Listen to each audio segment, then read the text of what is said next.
نحمده ونصلي على رسوله الكريم اما بعد فاعوذ بالله من الشيطان الرجيم بسم الله الرحمن الرحيم رب اشرح لي صدري ويسر لي امري واحلل عقدة من لساني يفقهوا قولي رب زدني علما اللهم فقهنا في الدين اللهم انا نسألك حبك وحب من يحبك والعمل الذي يبلغنا حبك اللهم اجعل عملي كله صالحا واجعله لوجهك خالصا ولا تجعل لأحد فيه شيئا اللهم ارزقنا اخلاص الہی آمین. رب اجعلني مقيم الصلاة ومن ذريتي ربنا وتقبل دعاء ربنا اغفر لي ولوالدي وللمؤمنين يوم يقوم الحساب. آج انشاءاللہ ہم غسل سے ریلیٹڈ مزید کچھ وضاحتیں آپ کے سامنے رکھیں گے. اس سے پہلے ایک سوال جو ہمارے پاس آیا تھا اس کو واضح کرنا چاہوں گی. سوال یہ ہے کہ اگر کسی خاتون کو رسولی کی وجہ سے بلیڈنگ ہوتی ہے یا اسپاٹنگ ہوتی ہے، جیسے کچھ خواتین کو سسٹ کا ایشو ہوتا ہے تو پھر ان کو پیریڈز کے دنوں کے علاوہ بھی بلیڈنگ ہوتی ہے یا پھر اسپاٹنگ ہوتی ہے، ایسی صورت میں کیا وہ نماز اور دیگر عبادات ایز پر روٹین کر سکتی ہے؟ تو اس سلسلے میں آپ اپنے ذہنوں میں یہ بات واضح کر لیں کہ حیض کا خون وہ ہے جو کسی بیماری کے بغیر بالغ عورت کے رحم سے نکلتا ہے. لہٰذا اگر کسی عورت کو رسولی کا ایشو ہے اور بلیڈنگ ہو رہی ہے تو یہ خون بیماری کی وجہ سے ہے، یہ خون پیریڈز کا نہیں ہے بلکہ استحاضہ یعنی بیماری کا خون ہے. اس میں عورت نماز بھی پڑھے گی، روزہ بھی رکھے گی اور دیگر عبادات کو بھی ایز پر روٹین ادا کرے گی. پھر یہ کہ اگر کسی عورت کے یوٹرس یعنی بچہ دانی کا آپریشن ہوا ہے، یعنی یوٹرس سے رسولی کو ریموو کیا گیا ہے یا پھر یوٹرس ہی کو ریموو کیا گیا ہے اور اس کے بعد اسے خون آ رہا ہے تو وہ بھی بیماری کی وجہ سے خون آ رہا ہے، تو اس میں وہ نماز بھی پڑھے گی اور روزہ بھی رکھے گی. اور اگر کسی عورت نے اسے حیض سمجھ کر روزے چھوڑ دیے، نمازیں چھوڑ دیں، تو اسے چھوٹے ہوئے روزوں کی قضا دینی ہوگی اور نماز کے لیے اس کو استغفار کرنی ہوگی اور نوافل کی کثرت کرنی ہوگی، کیونکہ ماضی میں چھوٹی ہوئی نمازوں کے لیے آپ صلی اللہ علیہ وسلم نے کوئی قضا نہیں بتائی، البتہ روزوں کی قضا بتائی ہے. کلیئر ہے یہ بات؟ چلیں الحمدللہ. پچھلی کلاس میں ہم نے غسل کے احکام پڑھے تھے. اس سے ریلیٹڈ ایک سوال آیا تھا کہ اگر ہمیں مسنون غسل کرنا ہے اور ہمیں بالوں کو شیمپو اور جسم کو صابن سے دھونا ہے تو پھر کیسے نہانا ہوگا؟ کیا مسنون طریقہ غسل پہلے کر لیا جائے پھر دوبارہ سے شیمپو اور صابن سے نہایا جائے یا آخر میں مسنون طریقہ غسل اپنایا جائے؟ دیکھیں، سب سے پہلے تو آپ کے دل میں نیت ہونی چاہیے مسنون غسل کی. آپ کے دل کا جو ارادہ ہے وہی آپ کی نیت ہے، اس کے لیے کوئی خاص الفاظ نہیں ہے. پھر اس کے بعد دوسرا اسٹیپ کیا ہے؟ دونوں ہاتھ دھونے ہیں. مسلم کی روایت میں آتا ہے کہ حضرت عائشہ رضی اللہ تعالی عنہا فرماتی ہیں کہ رسول اللہ صلی اللہ علیہ وسلم جب غسل جنابت فرماتے تو برتن میں ہاتھ ڈالنے سے پہلے دونوں ہاتھ دھوتے، پھر نماز کی طرح وضو کرتے اور پھر یعنی غسل کرتے. تو سب سے پہلے دونوں ہاتھ دھونے ہیں، پھر بائیں ہاتھ سے استنجا کرنا ہے. استنجا کرنے کے بعد دوبارہ ہاتھ دھونے ہیں صابن سے، یا اگر صابن اویلیبل نہیں ہے تو مٹی سے رگڑ کر اس کو صاف کرنا ہے. اب آپ باقاعدہ غسل کرنے کا آغاز کرنے کے لیے تیار ہیں. سب سے پہلے آپ کو نماز کی طرح وضو کرنا ہے، اور وضو کے آغاز میں کیا پڑھنا ضروری ہے؟ بسم اللہ پڑھنا ضروری ہے. تو آپ کو بسم اللہ پڑھنی ہے. یہ وہ وضو ہے جس میں سر کا مسا نہیں ہوتا. یہ بات ہم نے پچھلی کلاس میں بھی ڈسکس کی تھی. اب آپ کو 3 چلو یا 3 مگ سر میں ڈالنے ہیں تاکہ آپ بالوں کی جڑوں کو اچھے سے تر کر لیں. اب اس موقع پر آپ شیمپو استعمال کر سکتی ہیں تاکہ سر کی صفائی کا کام بھی ساتھ ہی ہو جائے. بالوں کو اچھے سے دھونے کے بعد اب آپ اچھے سے جسم پر پانی بہائیں، ہر حصے کو تر کریں. اسی دوران آپ صابن بھی استعمال کر سکتی ہیں. پھر جب آپ مکمل طور پر غسل کر چکے ہیں تو سارے پانی کو پہلے وائپ آؤٹ کر لیں. یعنی جو پانی نہانے کے دوران فرش پر آیا ہے اب اس پانی کو پہلے وائپ آؤٹ کر لیں، کیونکہ ہمارے غسل خانے پکے فرش کے یا ٹائل کے ہوتے ہیں.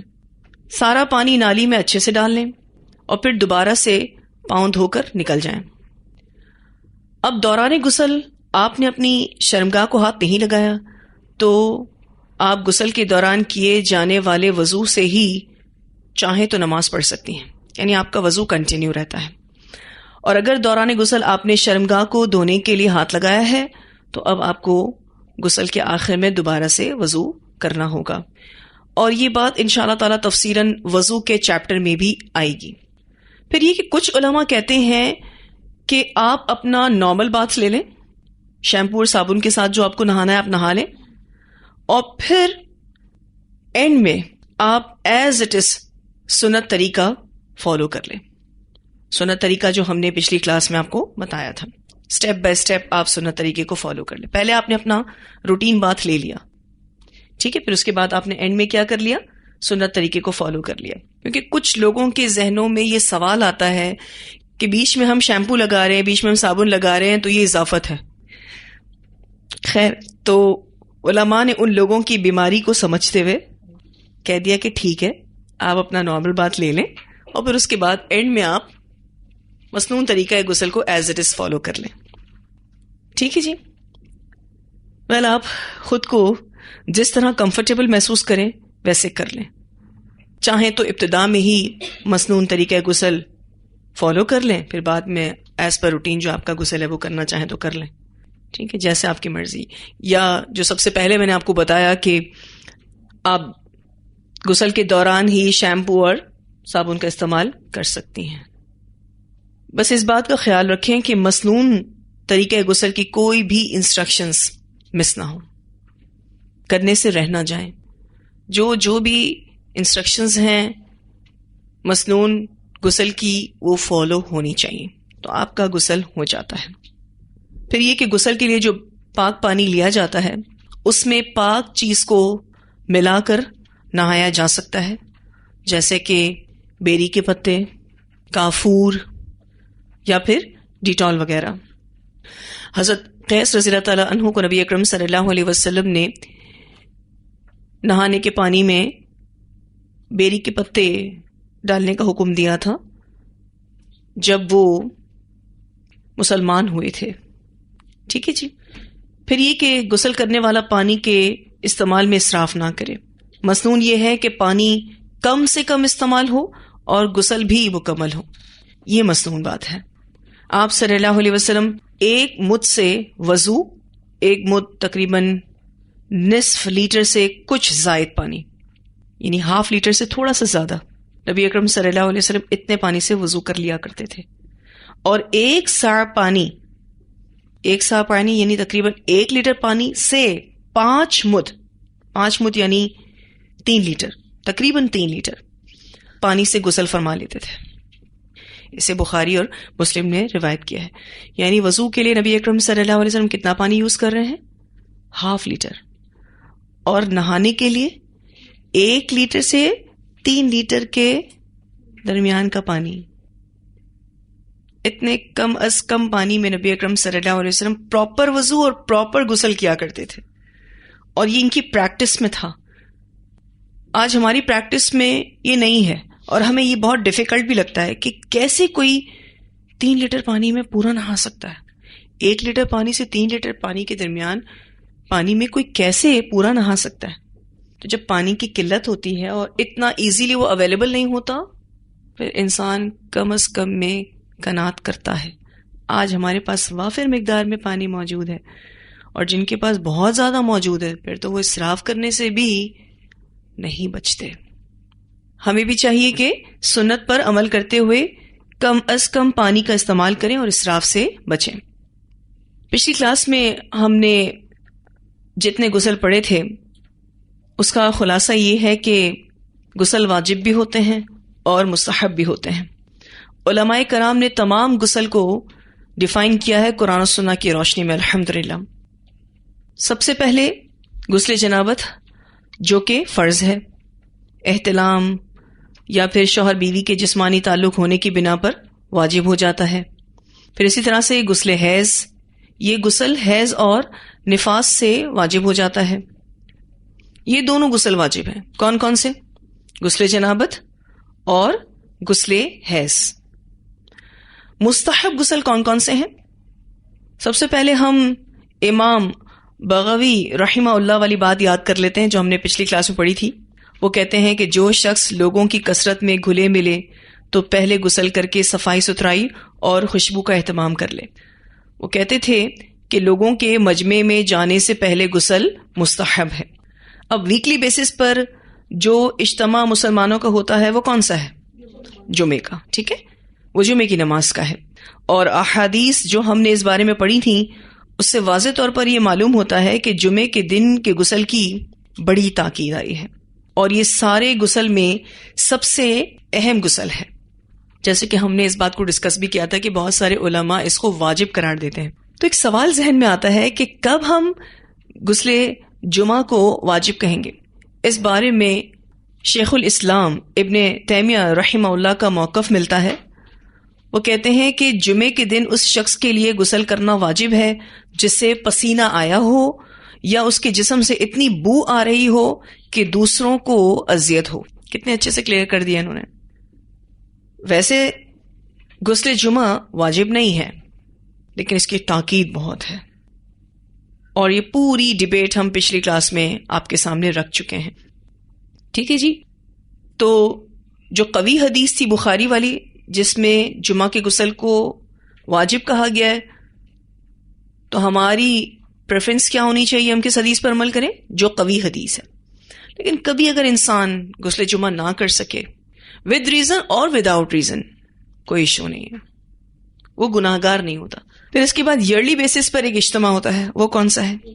عیدین. ٹھیک ہے، 2 عید، ایک عید الاضحیٰ اور ایک عید الفطر. دونوں عید کے دن غسل کرنا مستحب ہے. یہ بھی کمپلسری نہیں ہے لیکن آبویسلی لوگوں کے مجمع کی صورت ہے، عیدگاہ ہوتی ہے، وہاں پر بہت سارے لوگ آتے ہیں، تو بہتر ہے کہ ایک مسلمان غسل کر کے جائے. اور ویسے بھی آپ دیکھیے عید کے دن چاہے مرد ہو، عورت ہو یا بچہ ہو، سبھی زینت اختیار کرتے ہیں. تو زینت اختیار کرنے میں سب سے پہلی چیز کیا ہے کہ انسان اپنے جسم کی صفائی کرے، اس کو نہا لینا چاہیے. اسی طرح لوگوں کے مجمع کی صورتوں میں عمرہ اور حج بھی ہے، تو اس کے احرام کو باندھنے سے پہلے غسل کرنا، پھر اسی طرح سے مکہ میں داخل ہوتے وقت بھی غسل کرنا، یہ سارے غسل مستحبات میں سے ہیں، یعنی مستحب غسل ہیں. پھر ہم نے یہ بات بھی پڑھی تھی کہ جسم میں کوئی تبدیلی آئے تو اس وقت بھی غسل کرنا مستحب ہے. میں نے آپ کو اس کی ایک مثال دی تھی کہ بے ہوش آدمی ہوش میں آ جائے تو اسے غسل کرنا چاہیے. یہ غسل بھی مستحب ہے. اور میں نے آپ کو ریفرنس میں رسول اللہ صلی اللہ علیہ وسلم کا عمل بتایا تھا. جب آپ مرض الموت میں مبتلا تھے اور آپ بار بار بے ہوش ہو جاتے تھے اور جیسے ہی آپ ہوش میں آتے تھے تو آپ غسل فرماتے تھے. اسی طرح حجامہ کروانے کے بعد، اسی طرح سے حجامت کروانے کے بعد یعنی ہیئر کٹ کے بعد بھی غسل مستحب ہے. حضرت عائشہ رضی اللہ تعالیٰ عنہا سے روایت ہے کہ رسول اللہ صلی اللہ علیہ وسلم 4 چیزوں کی وجہ سے غسل فرمایا کرتے تھے. نمبر 1 جنابت، نمبر 2 جمعے کے روز، نمبر 3 حجامہ کروانے کے بعد، اور نمبر 4 میت کو غسل دینے کی وجہ سے. اسے ابو داؤد نے روایت کیا ہے. اب اس حدیث میں 4 طرح کے غسل بیان ہوئے ہیں. غسل جنابت فرض ہے، ٹھیک ہے. غسل جمعہ مسنون ہے لیکن اس کی بڑی تاکید ہے، جیسا کہ ہم آپ کو واضح کر چکے ہیں کہ بعض علماء اسے واجب کہتے ہیں. حجامہ کے بعد غسل مسنون ہے. بلڈ کپنگ جو لوگ کرواتے ہیں اس کے بعد غسل مسنون ہے، مستحب ہے لیکن فرض نہیں ہے. میت کو غسل دینے کے بعد بھی غسل کرنا مستحب ہے، فرض نہیں ہے. یہ بات ہم پچھلی کلاس میں بہت ڈیٹیل میں واضح کر چکے ہیں. پھر ہم نے غیر مسلم جب مسلمان ہو جائے تو غسل کرے یہ پڑھا تھا، اگر آپ کو یاد ہو. حضرت قیس رضی اللہ تعالیٰ عنہ والی روایت ہم نے پڑھی تھی کہ نبی اکرم صلی اللہ علیہ وسلم نے ان کے مسلمان ہونے پر ان سے کہا تھا کہ آپ غسل کرو. اسی طرح ثمامہ بن اوثال رضی اللہ تعالیٰ عنہ بھی جب مسلمان ہوئے تھے تو آپ صلی اللہ علیہ وسلم نے فرمایا اسے فلاں باغ میں لے جاؤ اور اسے کہو کہ غسل کر لے. اب یہ دونوں احادیث سے کیا بات محسوس ہوتی ہے کہ یہ والا غسل واجب ہے، جبکہ حنفی اور شافعی فقہائے کرام کہتے ہیں کہ یہ غسل مستحب ہے، کیونکہ بہت زیادہ لوگوں نے اسلام قبول کیا لیکن آپ صلی اللہ علیہ وسلم نے انہیں غسل کا حکم نہیں دیا. جمہور اسی رائے پر متفق ہیں، یعنی جتنے بھی کلاسیکل اسکالرز ہیں وہ اسی رائے پر متفق ہیں کہ ٹھیک ہے یہ والا غسل بھی مستحب ہے، فرض نہیں ہے. کیونکہ آپ دیکھیں میدان جنگ میں بھی بہت سارے لوگ مسلمان ہو جاتے تھے، آپ صلی اللہ علیہ وسلم نے ایسا کچھ نہیں کہا کہ شہادتین پڑھنے سے پہلے تم غسل کر لو، ایسا کچھ رسول اللہ صلی اللہ علیہ وسلم نے ان سے نہیں کہا. اور ویسے بھی کتنے لوگ مسلمان ہوتے تھے، کسی کو کہہ دیا آپ صلی اللہ علیہ وسلم نے، کسی کو نہیں کہا. یعنی مستحب عمل ہے. اس میں علماء یہ کہتے ہیں کہ محتاط طریقہ یہی ہے کہ غیر مسلم جب اسلام قبول کرے تو غسل کر لے.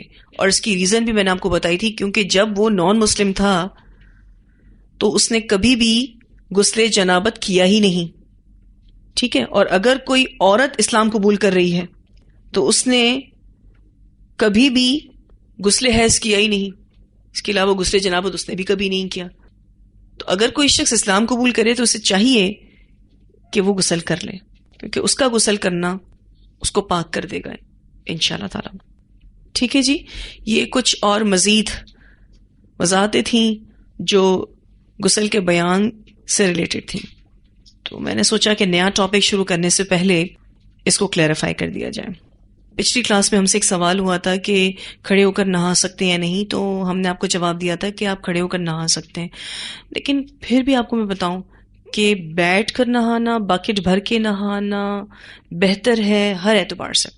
بکٹ بھر کے نہائیں گے یعنی بالٹی بھر کر نہائیں گے تو آپ بہت ہی منیمم پانی استعمال کریں گے، تب آپ پانی کے اسراف سے بچ جائیں گے. دوسرا، آپ بہت اچھے سے اپنے آپ کو صاف ستھرا کر سکتے ہیں، پیروں کو بھی اچھے سے دھو سکتے ہیں، ہاتھوں کو بھی اچھے سے دھو سکتے ہیں. ایون آپ جو فنگرز کے بیچ میں جو اسپیس ہے نا اس کو بھی اچھے سے صاف کر سکتے ہیں، اپنی ایڑیوں کو، اپنی ٹانگوں کو، گھٹنے کے پیچھے کے حصے کو، سب کو اچھے سے آپ دھو سکتے ہیں اگر آپ بیٹھ کے نہاتے ہیں. پانی بھی کم از کم استعمال ہوتا ہے، صفائی بھی اچھے سے اچھی ہوتی ہے. تو بہتر ہے کہ انسان بیٹھ کر نہائے، بالٹی بھر کے نہائے، کم از کم پانی استعمال کرے. لیکن اگر کوئی کھڑے ہو کر نہانا چاہتا ہے تو منع نہیں ہے.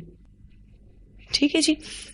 آپ کا جو سوال ہے کہ اگر ہم اس کوانٹٹی کو، جس کوانٹٹی کو نبی اکرم صلی اللہ علیہ وسلم یوز کرتے تھے نہانے کے لیے یا وضو کے لیے، تو شاور کے اعتبار سے ہم اس کو کیسے مینٹین کر سکتے ہیں؟ شاور کے اعتبار سے تو اس کو مینٹین نہیں کیا جا سکتا، کیونکہ شاور میں پانی لگاتار آ ہی رہا ہوتا ہے، الا یہ کہ آپ اس کو بار بار کھولیں اور بند کریں تو بھی پانی زیادہ ہی یوز ہوگا. ایک جو ایشو آیا تھا ہمارے پاس وہ یہ کہ وضو جو ہے آپ ہیڈ کور کیے بغیر کر ہی نہیں سکتے. تو ہم نے کہا اچھا اگر ایسا کچھ ہے تو دین میں ہونا چاہیے، اور صرف عورتوں کے لیے تو نہیں ہونا چاہیے، پھر مردوں کے لیے بھی ہونا چاہیے، کیونکہ وضو تو دونوں ہی کرتے ہیں، مرد بھی کرتے ہیں عورتیں بھی کرتی ہیں، تو دونوں کو ہی پھر سر ڈھانپ کے کرنے کی انسٹرکشنز ہونی چاہیے. تو ایسی کوئی انسٹرکشنز نہیں ملتی. پھر آپ دیکھیے جو غسل جنابت کے دوران وضو کر رہے ہیں اس میں تو پورے برہنہ ہے، پھر تو نہ وضو ہوا، اور وضو نہیں ہوا تو پھر غسل بھی نہیں ہوا. تو یہ جو سنی سنائی باتیں دین میں شامل ہو گئی ہیں نا، جس کا نہ کوئی سر ہے نہ پیر، تو اسی لیے اس کو پلیز اگنور کیجیے. تو آج ہم نماز نبوی کے سیشن کو یہیں پر ہی روکیں گے. وضو کا ٹاپک انشاءاللہ اگلی کلاس میں شروع کریں گے. وآخر دعوانا الحمد للہ رب العالمین. سبحانک اللہم وبحمدک نشہد ان لا الہ الا انت نستغفرک ونتوب الیک.